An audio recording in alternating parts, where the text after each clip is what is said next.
Hello friends, and welcome to the Hanged Man in the Moon. If this is your first time here, welcome. Thank you for coming. I'm pleased to meet you.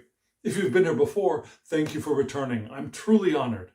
Friends, if you are a returning visitor, you already know that this is my deep dive into a deck that has caused me to expand and to grow as a reader. The modern version is called the Egyptian Tarot, the modern.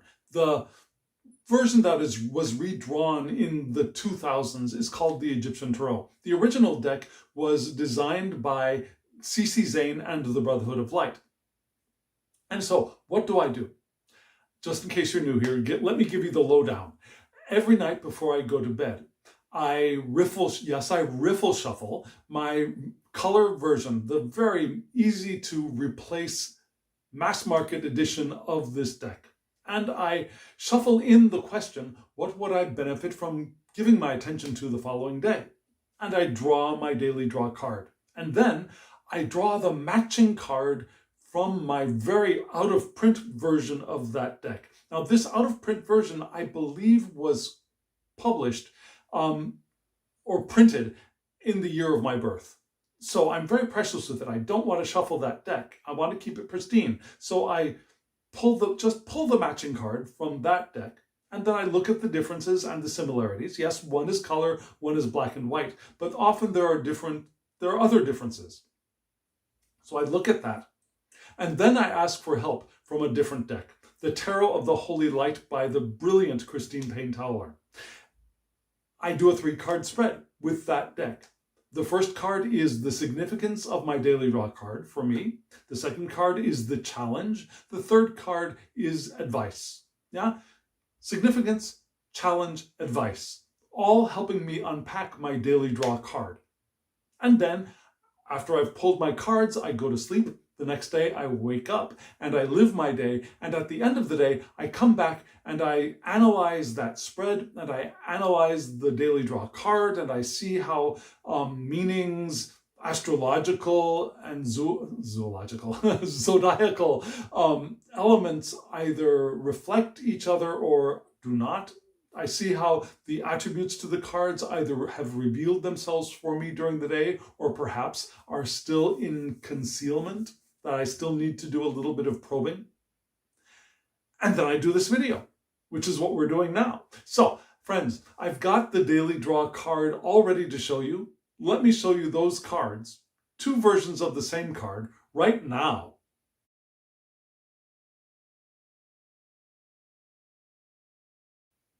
You saw that the daily draw card for me for today was Isis Unveiled, otherwise known as the Empress in other decks. Yes, in this deck she is called Isis Unveiled. The High Priestess is called Isis Veiled, or Veiled Isis, and then the next card is Isis Unveiled. And let me show it to you. They're pretty much the same card, except one is in color and one is in charcoal gray and white. The faces are a little bit different, yeah? It's easier to see the line work and what we're looking at in the color version than it is in my older charcoal gray and white deck. But they're basically the same, right? And we can see that the attributions are Libra and Venus, which is unsurprising because Libra is the house of Venus. And so we have Isis Unveiled, pointing to Libra, which is the domicile of Venus, from which these mutable Earth's vital attributes enter our world. And we got this card, I got this card, previously on January 15th. So this is the second time she has shown up like this. And let me give you a little bit of a rundown of the images you see here. Yeah, you see that Isis Unveiled is seated within a radiant sun, right, around her head. There are 30 rays coming off of this sun, which is equal to the number of degrees in each of the zodiacal signs, yeah? We separate the zodiacal signs into 3 groups of 10, but all totaled, there are 30 degrees for each zodiac sign. So, for example, here we have Libra. There are 10 degrees in Libra. And we'll have the first decadent of 10, the second decadent of 10, and the third decadent of 10. But total 30 degrees. Also, there are 12 she's crowned with 12 stars, which represent, of course, the 12 signs. Her feet are on a moon, which is the symbol of divine feminine in nature in this deck. And she's sitting on a cube, which represents the cross of matter. Now, and on this cross of matter, on this cube, we can see the rays of the sun and the moon meeting. So it signifies the union of male and female forces. Yeah, the union of the male magician, the female Isis Veiled, together here in Isis Unveiled. So this is not a purely feminine card. This is a union of both male and female. And she also has a serpent on her crown, coming out of her head, which symbolizes enlightenment. Her scepter, it has a globe on top of it, you'll notice. And it's essentially a phallus, according to the creator of this deck, and indicates perpetual action of creative energy upon things born to or to be born. Yeah, so this scepter is her scepter of power, of creativity, on both things that have manifested and will manifest. Also, she carries an eagle, which is the symbol of fruitfulness and of the heights to which flights of the spirit can raise itself through the emotions engendered in union, because this is a union card. The seat upon which she rests is covered with eyes, indicating that through the union, the eyes of the soul have been opened to a knowledge of good and evil, reminding us a little bit of Eve taking the bite of the apple and her eyes opening to knowledge of good and evil, right? But still, the Empress points to Libra, which is, of course, also a balancing, right? A balancing of different things like male and female, though the planet is Venus. And the Empress is the third letter, or the third card, which gives us the third letter of the Hebrew alphabet, Gimel, which can mean either camel or rope, like the rope perhaps to lead a camel. But it's also the letter for the benefactor who is walking towards the next letter of Dalet, which is the weak. So the benefactor to the weak. Also, it's a homophone, phone of a word which means to nourish until completely ripe.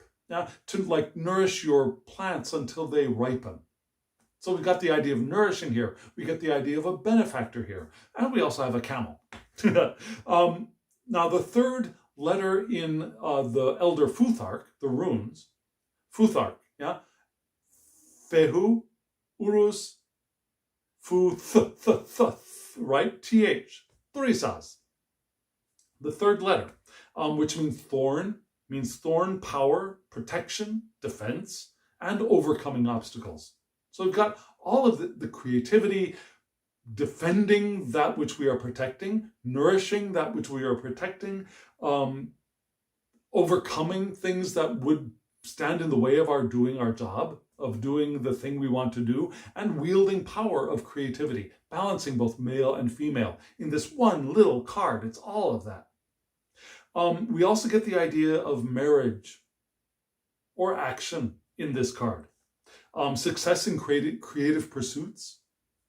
Mind over matter. Yeah, thoughts becoming things, which often we associate with the magician in other decks. This is also an association here. Thoughts are things. Actions and reactions, that balance of Libra. Union of minds, very Libran thing, right? Social activity, also very Libra. Line of least resistance is an interesting thing. And mental and social pursuits. All very interesting things to ponder. And some of these things probably seemed like they could be potential significances for me for today, because today is a day that I would go to work and I had planned to do some things to prepare, even though I took a little bit of a hit yesterday. This Empress also seemed like a recovery card, right? So Then I pulled my three daily draw, my three card spread to help me unpack this card. Let me show you those cards right now.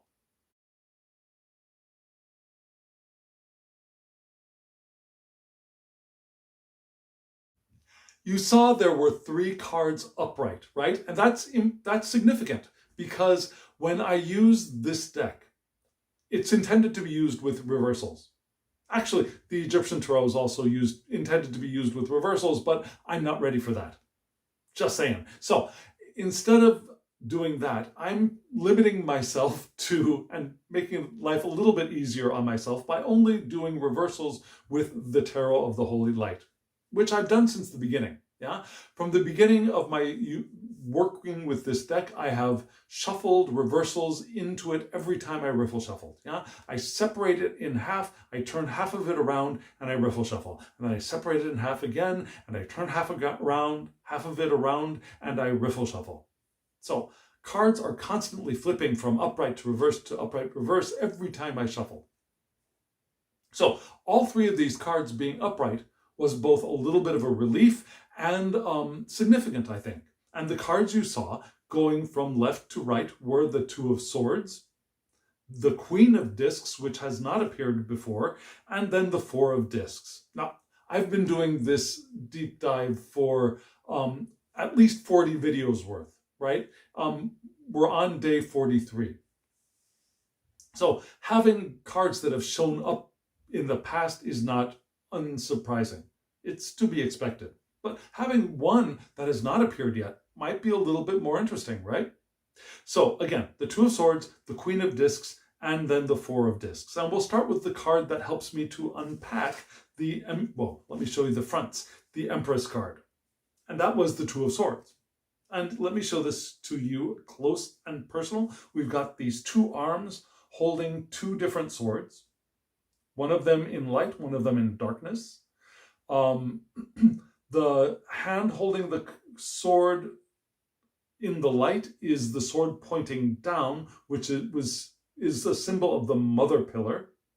And the hand holding the sword in the dark is the father pillar, the one pointing up. So the one pointing down would be the pillar of harshness. The one pointing up would be the pillar of mercy.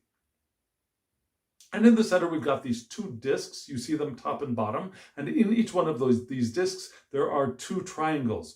And between the 2 discs, there are 2 triangles, one pointing up, one pointing down, both of them with eyes. Yeah.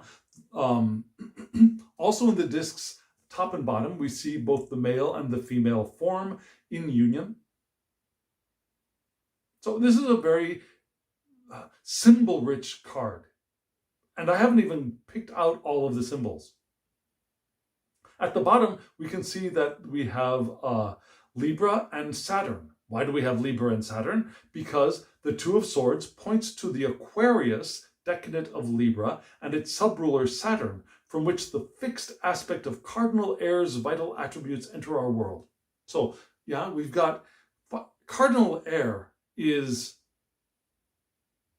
Libra. No. What am I saying? Yes, no, yes, no, yes. Cardinal air is Libra. Aquarius is fixed air. So the fixed aspect of cardinal air. Air's vital attributes are entering our world, entering our natal charts, and entering the question that we're posing to the tarot at this time when we pulled the cards. Also, because this is the second decanate, remember, we just mentioned decanates before. This is the second decanate. We have a complement being an upright card. And the complement is Venus in Scorpio. Now, Venus has landed in Scorpio, the more mature of her partner's domiciles. Now, this is Scorpio and Aries are both domiciles of Mars, and Mars is Venus's partner. So she's in her partner's house, but in the more mature house. In the more mature domicile. On the dry way, the ascending way of the zodiac. So we got this card, interestingly, on January 2nd. And it was there helping me to unpack not the Empress card, but the Emperor card, which is interesting, right? Yeah, it helped me unpack the Emperor on January 2nd, which I think was the second day that I did the second day of this deep dive. Here we are close to the end, and it's helping me unpack the Empress. But what does it mean? Well, it means the meeting of opposite minds. Opposite minds may be the male and female mind, the conscious and the unconscious mind, me and somebody else, you and me maybe. It could be a deep, intense, emotionally charged bonding, Venus and Scorpio. Now we've got these emotionally charged bonds of relationship with Venus, the relator, right? The relator, the joiner, the beauty one, the one of love. In Scorpio, things get really intense and deep. This card also asks us to use our discernment and self-discipline, which is good. Those are good things to have when thinking of the Empress card, yeah? Having a little bit of discipline, having a little bit of self-discernment when we're using our power of creation is very, very beneficial. It's suggesting that we might meet forces that may seem alien, like Venus walking into the house of her partner. It's asking us to perhaps, when we come up against this duality of mind, perhaps start looking for the third path, the junction of the two. The third path that has been lying in the background all the while. Also, it's asking us to do everything that we're doing in humility, yeah, to make peace and find common ground, either within ourselves or in interpersonal relationships. Especially if things start getting intense and deep, right? Now, I wasn't expecting to or planning to have any romantically deep and intense relationship activities today, but this seemed to be perhaps me at work, me in my mind with my... Yesterday's hit has left me still feeling a little bit of a dichotomy of what, want to do it, afraid to do it, this should be good, but it feels bad, those kinds of things, you know? So I think that's what this was possibly pointing to, but we'll get to that later. So the advice for me for today was to be the Queen of Discs. This is a card that has not shown up for me in this deep dive. And let me show you her. She is gorgeous, yeah? Beautiful red dress. She's got wings on her back. She's got one leg provocatively exposed. She's got she's got a group of discs behind her, but she's also holding a red shield, right? A queen of definite force, of power. And you can see the bottom, the association is Capricorn. So the Queen of Discs points to Capricorn, which is the domicile of Saturn, from which these cardinal Earth's vital attributes enter our world. Yeah? Cardinal Earth is the let's get going, moving forward kind of cardinalness of Earth. So it's not such a like the moving forward of cardinal fire like Aries or cardinal air, but this is cardinal Earth, but still moving forward. We want to progress. We want to succeed. We want to climb the mountain, perhaps. And that's what I often think of when I think of Capricorn. I think of climbing a mountain. So what is she pointing to? Well, she's got the sense of problem solving. She watches, she learns, she focuses on practical wisdom. Good advice, I think. This is, I think, a positive challenge for me to embody the Queen of Discs for the day. She enjoys an environment of beauty, pleasure, and abundance, and she has great taste. She is on the end of the dry way, just mentioned the dry way, right? With the two of, with Scorpio. Venus and Scorpio. Scorpio is on the dry way. Now she's at the very, very top of the dry way, Capricorn. Just reaching the pinnacle where we go over the edge into the wet way with Aquarius. So she knows her own interests, and she knows her own interests will match the interests of all. And she wraps up the life well led, being the top of the dry way. She supports self-sufficiency in others. She is, on the other hand, a little bit suspect of people who might be playing on her maternal aspects, yeah? Her maternal instincts. She, when we think of the Queen of Discs in, for example, the Rider-Waite-Smith deck, we often think of the nourishing mother who just giving it all, enjoying what she has, but taking care of other people. What she has, what he has, what they have, because all of us are queens, we're all kings, we're all knights, we're all pages. Just as a reminder. But here, she can be a little bit, she's not going to be as readily willing to give stuff away. You got to prove yourself for her. You've got to prove worthy of her maternal instincts and prove honest to her before she's ready to start giving out. She supports people who want to start and grow a business. She supports people, and she's able to mediate between people who are in conflict, disputes. She can find ways to get mutual satisfaction from disputants, which is an interesting follow-up to this card, right? She is the one to find that third way. And she is an earthy incarnation of Sophia. Insight into the divine design, but the earthy portion of that. Taking care of business, taking care of the material, taking care of resources, taking care of people who are worthy of being taken care of and who are willing to also stand up for themselves.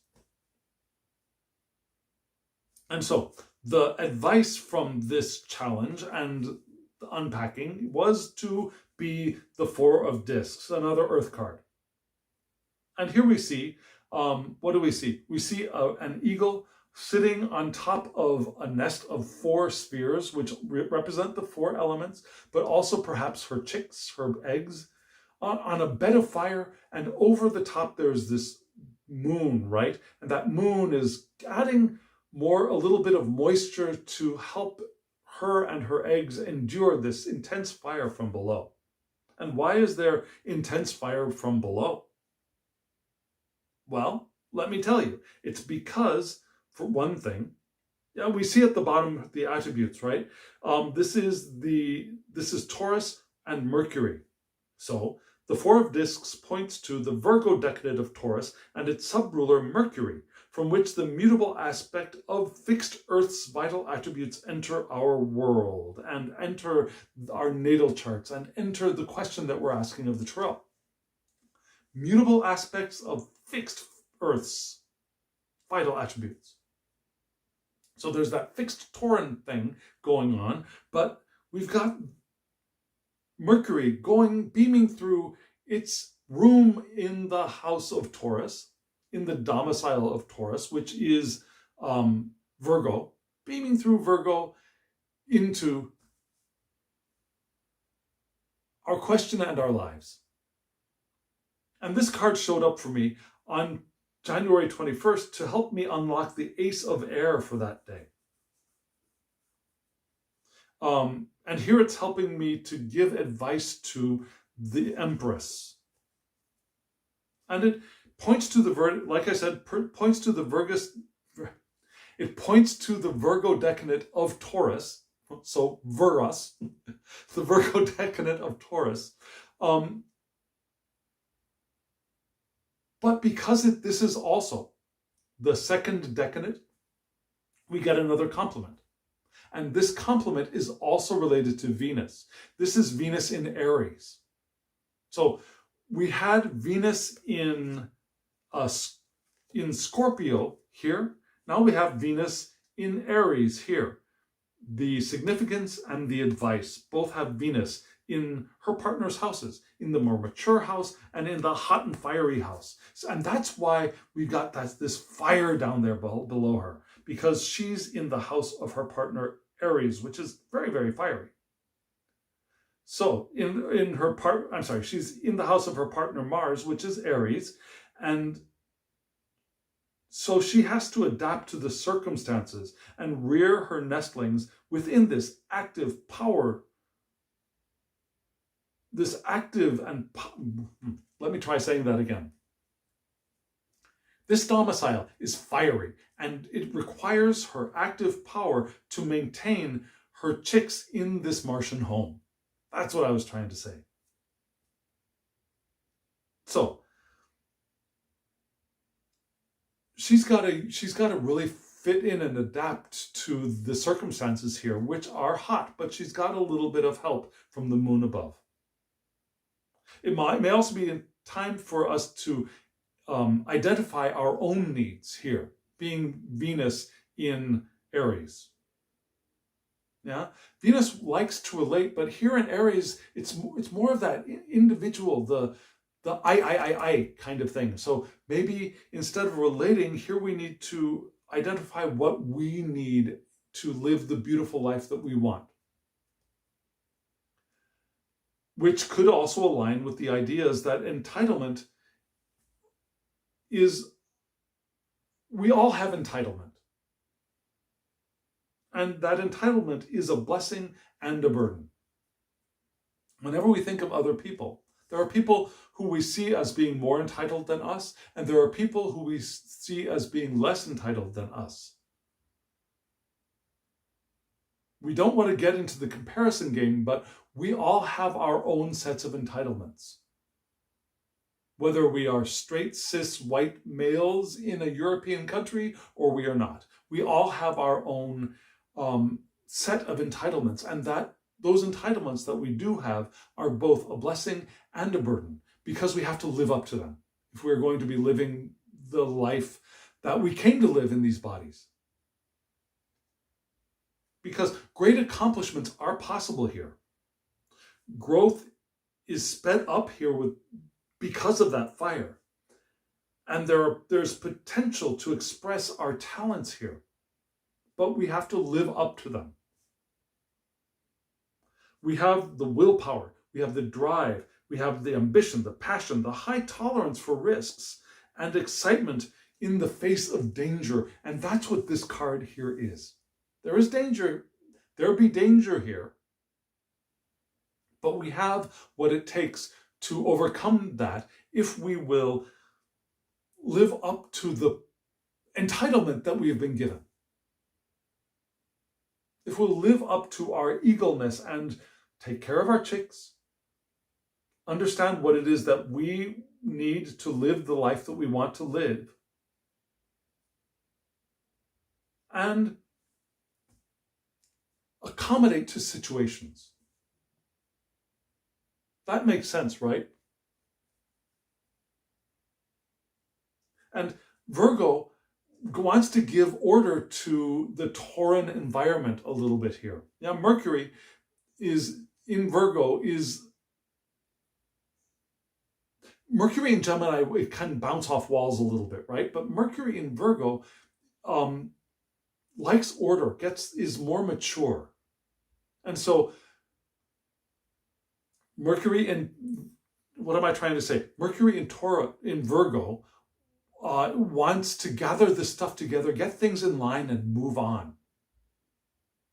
Whereas Taurus kind of wants to sit there and be in their own realm, their own kingdom, with their own with the beauty that they have gathered, with the sensual delights that they have around them. Do they want to move at their own pace? And Virgo is saying, But yes, and let's get our shit together. And let's get ready to move on. Yeah? And let's study, let's examine what it is that we've gathered here, which is a Mercurian thing to do. And so all of this is from this Empress, the creator, the one wielding power, the benefactor to others, but also the one who has the power to create. The one who is able to manage manage actions and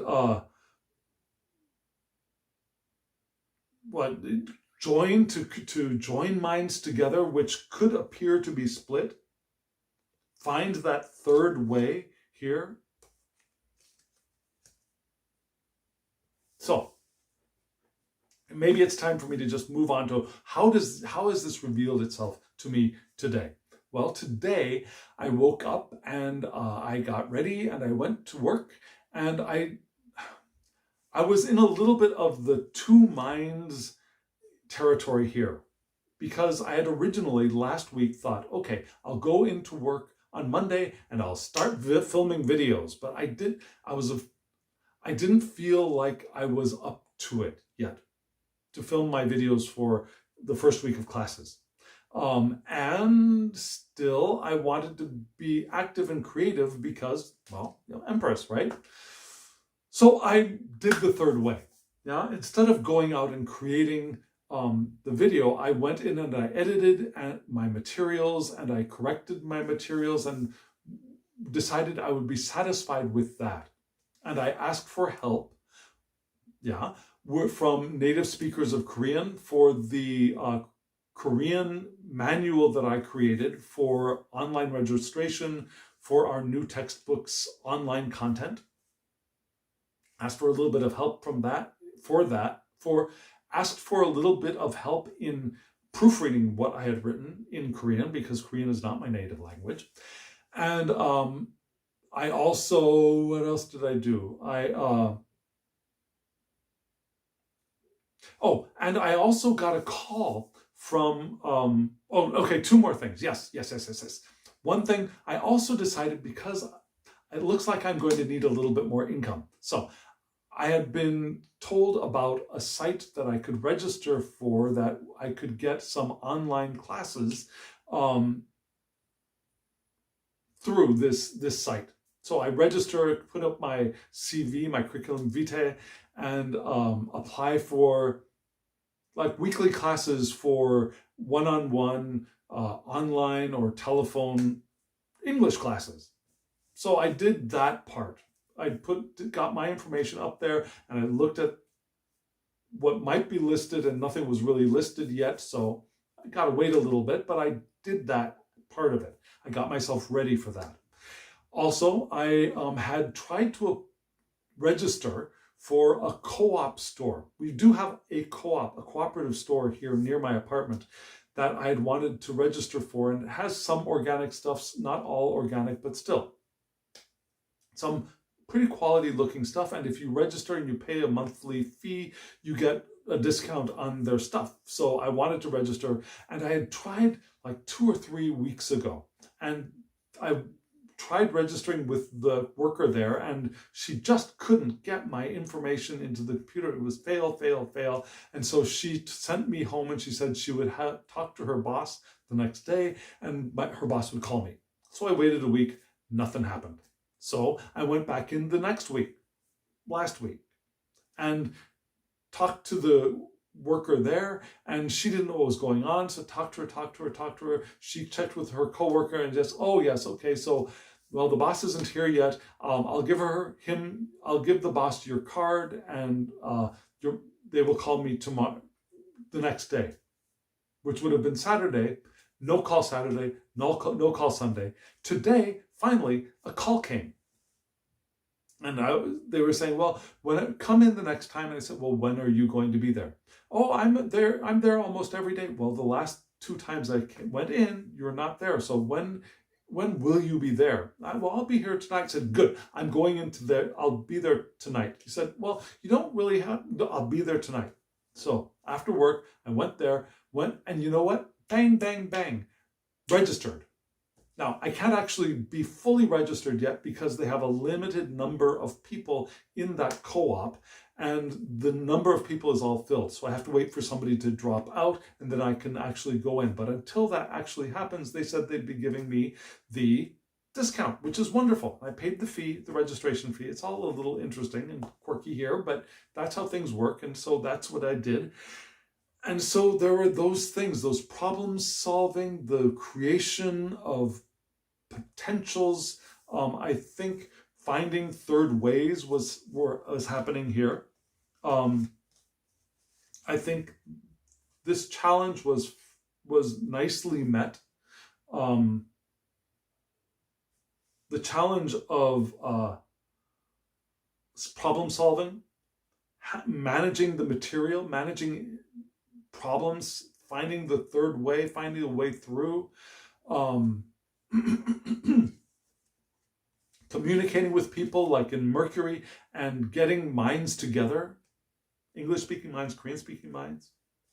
Then I got home and, the starter. I pulled my starter, which I've been keeping in my refrigerator for over a week and a half, unfed, out, and I gave it a feeding last night and waited 24 hours, looked at it today, and it looks perfectly fine. It had doubled very nicely, so I stuck it right back in the refrigerator. And I'm baking a loaf of bread tonight, 2 loaves of bread, 2 small batards tonight, from the last bit of starter that I pulled from the jar that had been sitting in the refrigerator for over a week and a half. And it looks like that is also rising as well and will be viable. So this project seems to be going pretty well. Yeah. Maybe a little bit of Empress energy there. Yeah. So, and maybe my, like I said, I took a pretty big hit yesterday, and my mind is a little bit split. I know that I create my reality, and yet my reality isn't matching what I think it should be created as, you know? So there's the split in here that I think I may have started to find the third way through. Does that make sense?